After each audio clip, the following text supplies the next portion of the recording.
He never made headlines for scandals. He never stormed off set. He never shouted into a megaphone or demanded attention. And yet, when Richard Widmark walked onto a soundstage, people stopped talking. Not because he was famous, but because he was focused. Widmark wasn't Hollywood's loudest legend, but he might have been its most quietly unforgiving. For decades, he kept his thoughts to himself, until, over time, those closest to him began to piece together a list, a quiet judgment, passed not by tabloids, but by a man who believed deeply in respect, discipline, and knowing the difference between talent and ego. And on that list, 5 of the most famous names in the business. 5 stars who, in Widmark's eyes, broke the unspoken code of acting. This is the story of Richard Widmark and the 5 actors he couldn't stand. Before he ever pushed an old woman down a staircase on screen, before he became Hollywood's go-to villain, Richard Widmark was just a sharp-eyed kid from Sunrise, Minnesota. The son of a traveling salesman and a movie-loving Scottish grandmother, Richard's earliest memories included watching cowboy flicks at the local theater 2 or 3 times a week. That love for cinema grew quietly but steadily. By the time the family settled in Princeton, Illinois, Widmark had become a star in the classroom and on the football field. He was even class president. But the greatest shift came in college, when he gave up law school dreams to chase the stage. He didn't shout about it. He didn't grandstand. He just acted. At Lake Forest College, he met Jean Hazelwood, a fellow drama student who would become his wife, his collaborator, and his lifelong partner. They married in 1942 and stayed married for 55 years. In a town famous for betrayals, theirs was a rare exception, unbreakable, scandal-free, and real. In 1947, Widmark made his film debut in Kiss of Death. It was a role no one thought he could handle. He had a high forehead, a thoughtful face, more philosopher than killer. But as Tommy Udo, Widmark unleashed a performance so chilling, so shocking, that audiences were genuinely frightened. His infamous laugh, delivered while pushing an old woman in a wheelchair down a flight of stairs, became an instant Hollywood legend. He earned an Oscar nomination for his first role, a Golden Globe, a studio contract, and, most importantly, a reputation. A reputation for precision, for respect, for never showing up unprepared. Widmark saw acting as a duty, to the audience, to the story, and to the people standing next to you in the scene. He wasn't just there to perform. He was there to serve something bigger than himself. Which is why, when someone treated acting like a joke, he didn't forget it. He never called them out by name in interviews. He didn't have to. Word got around. If you asked people who worked with Widmark, they'd tell you. He hated ego. He had no time for laziness. And nothing offended him more than actors who thought their fame mattered more than their craft. He believed in arriving on time. Knowing your lines, respecting your co-stars. Whether you were shooting a Western on a dusty backlot or filming a courtroom drama with Sidney Poitier, he showed up like it mattered. And he expected everyone else to do the same. When they didn't, Widmark remembered. 1. Frank Sinatra. To the public, Frank Sinatra was a legend. A singer, a crooner, a heartbreaker. But to Richard Widmark, he was something else entirely. In 1968, the two worked together on The Detective. It was a film with promise, but behind the scenes things were anything but smooth. Sinatra showed up late.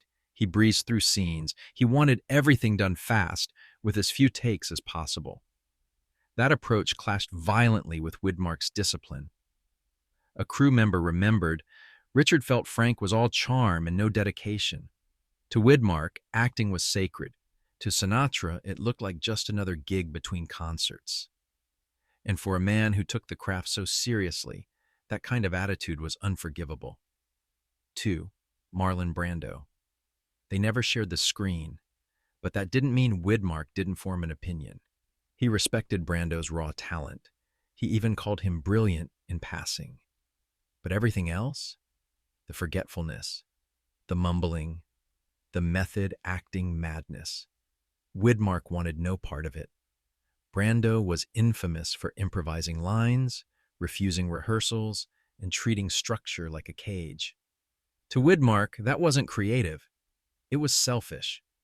Some actors need chaos to create. I prefer focus, he once said. It was never confirmed who he was talking about, but no one doubted it was aimed at Brando. 3. Tony Curtis. The two co-starred in The Longships in 1964. But even during filming, Widmark reportedly kept his distance. Tony Curtis was Hollywood's pretty boy, known for his matinee idol looks and flamboyant lifestyle. On set, he spent more time perfecting his reflection than his lines. He treated the set like a runway, one observer said. Widmark came to work. Curtis came to pose. Richard didn't hate Curtis for who he was, but for who he tried to be. All surface, no soul. In a business built on illusion, Widmark could spot a hollow performance from a mile away. 4. Robert Mitchum. Mitchum was the anti-star. Cool, dry, effortlessly rebellious. He bragged that he never rehearsed, never prepared. I just show up, hit my mark, and say the lines, he famously said. To millions, that made him a legend. To Widmark, it made him a joke. You don't coast your way to greatness, he once muttered, after watching Mitchum phone in another performance. Widmark didn't mind subtlety, but he hated laziness dressed up as style. 5. Kirk Douglas.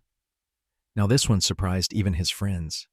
On paper, Kirk Douglas and Richard Widmark should have been allies, both intense, both commanding, both fiercely committed to their roles.